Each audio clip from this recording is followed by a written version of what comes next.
What's up YouTube, it's Maestro, and in today's video, we have the brand new Yamaha MODX-M keyboard. Let's get into it. Alright, so I ordered this because I wanted to test it out. I didn't really have a lot of stores. I only have like 2 stores in my area, and neither one of them are very keyboard oriented in terms of, like the need to have the next keyboard for people to try out and buy. So I had to order this online. This is not sponsored in any way.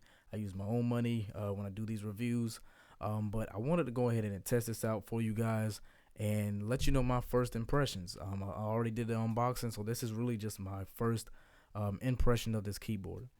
A couple things that I will say that I do like is that we now have 8 faders instead of 4. That is a big plus for me.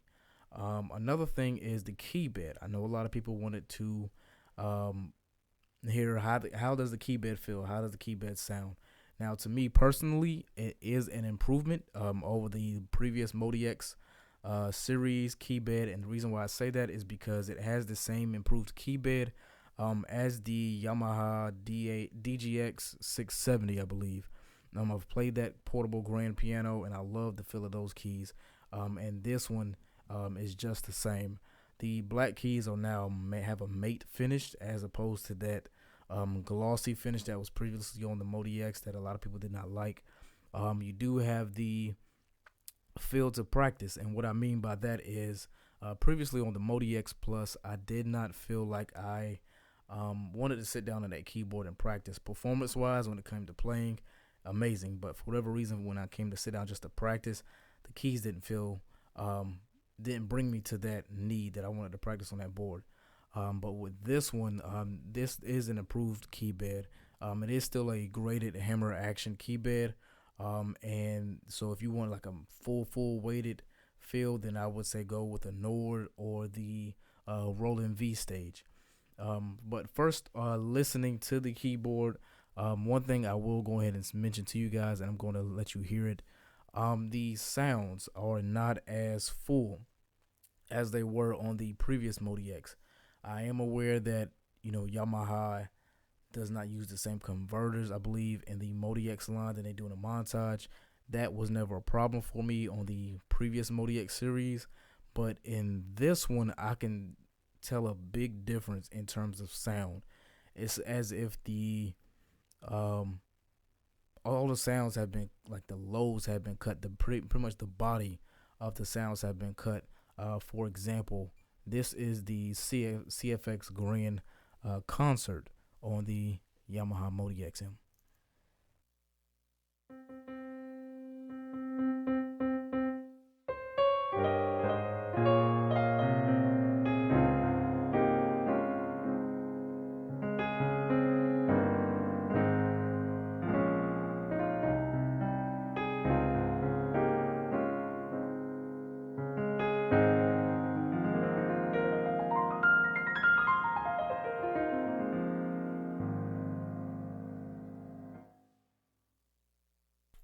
Okay, and if you're listening through headphones like I am through my mixer, you can hear it. It's just not, the body is not there. I will say for me that is one issue. Yamaha, if you're listening, I don't know if you can put out a software patch update to make sure that the body of the sounds are still present in the MODX, even with this being the montage's lesser brother. But for me, that's a big problem, especially with sound design and creating sounds, because now all the sounds to me sound just not as present as I know Yamaha sounds are. Another key component is Polyphony. This is a patch I just pretty much put together, including EP, acoustic piano, EP, another EP, the analog pad, dark light pad, background strings, and bell chief. Using at least 7 of the faders, 7 of the parts available to you on the MODX.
Do apologize for my bad playing.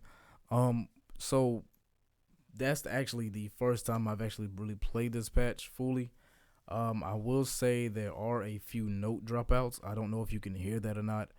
Um, Now in terms of the sound itself, one thing that you can do to get away from the polyphony, because it's still using technically, I believe 256 note polyphony, 128 like per sound engine.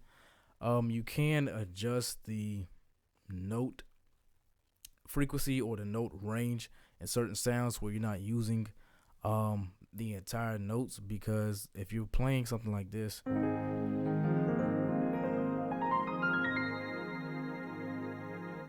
you can hear that just literally just cut itself out.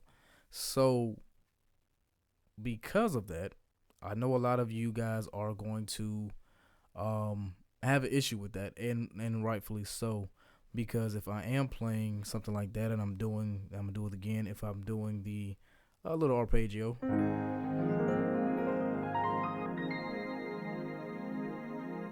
you can hear the strings technically just completely cut out a little bit, and that is an issue. Now combine that for me, in addition to the fact that the sounds really lack a lot of body, as they didn't do in the previous MODX, for me is an issue as to whether you would keep this board or not. Like I said, I'm testing the board out for a couple days to weeks to see if I really would consider keeping the board or if I would send it back.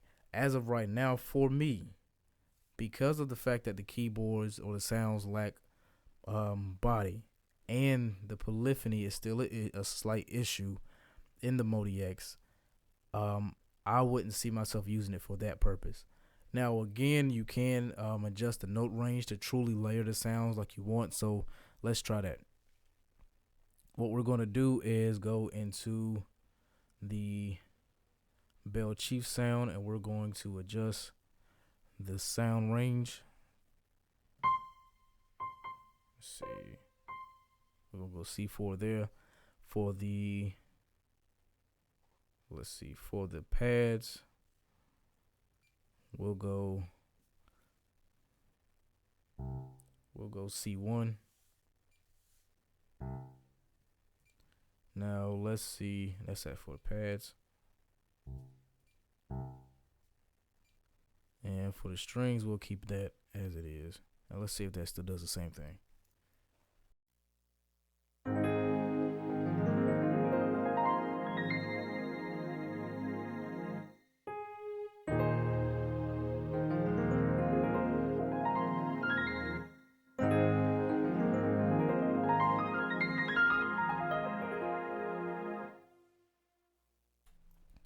Yeah, and I know I've seen videos of, I think 1 or 2 videos of people mentioning that they tested out the full polyphony of the board and there's no polyphony issues. But this is a first indicator that there is still polyphony issues. You cannot, like, depending on what you're doing, if you're just playing regular chords, cool. But in a setting like this, you're going to want to test the limits of the board, and there's still polyphony issues within the MODX. As far as other features, I do know that they are coming out with releasing the software version of this early 2026. So you will have the software compatible version of the MODX. So if you have like your laptop or MacBook, Windows or MacBook, and you want to use, say, like a MIDI controller with the Yamaha sounds, you can, and that'll be cool. But as far as everything else, you do still have your super knob, again your 8 faders, a couple buttons here. You do have some encoders. I have not gone too deeply into what these will do. But yeah, the biggest issue right now, the biggest 2 issues for me right now are the sound, the body of the sounds, and the fact that the polyphony issue is still present within the MODX M. But that's going to be it for today's video, guys. I hope this video is a tremendous blessing to you. Hope you're able to allow this video to, not necessarily persuade your decision on the MODX, but if you are looking for the MODX and you want a good review, especially from someone that is in the gospel scene or as a gospel musician myself, then hopefully this video will help make your decisions a lot easier. Again, don't let my review, my opinions swayed you into or not to get into keyboard, but hopefully this helped you get a better understanding of the new features and improvements of the MODX M keyboard. Thanks again for watching, guys, and I'll see you in the next video. Peace.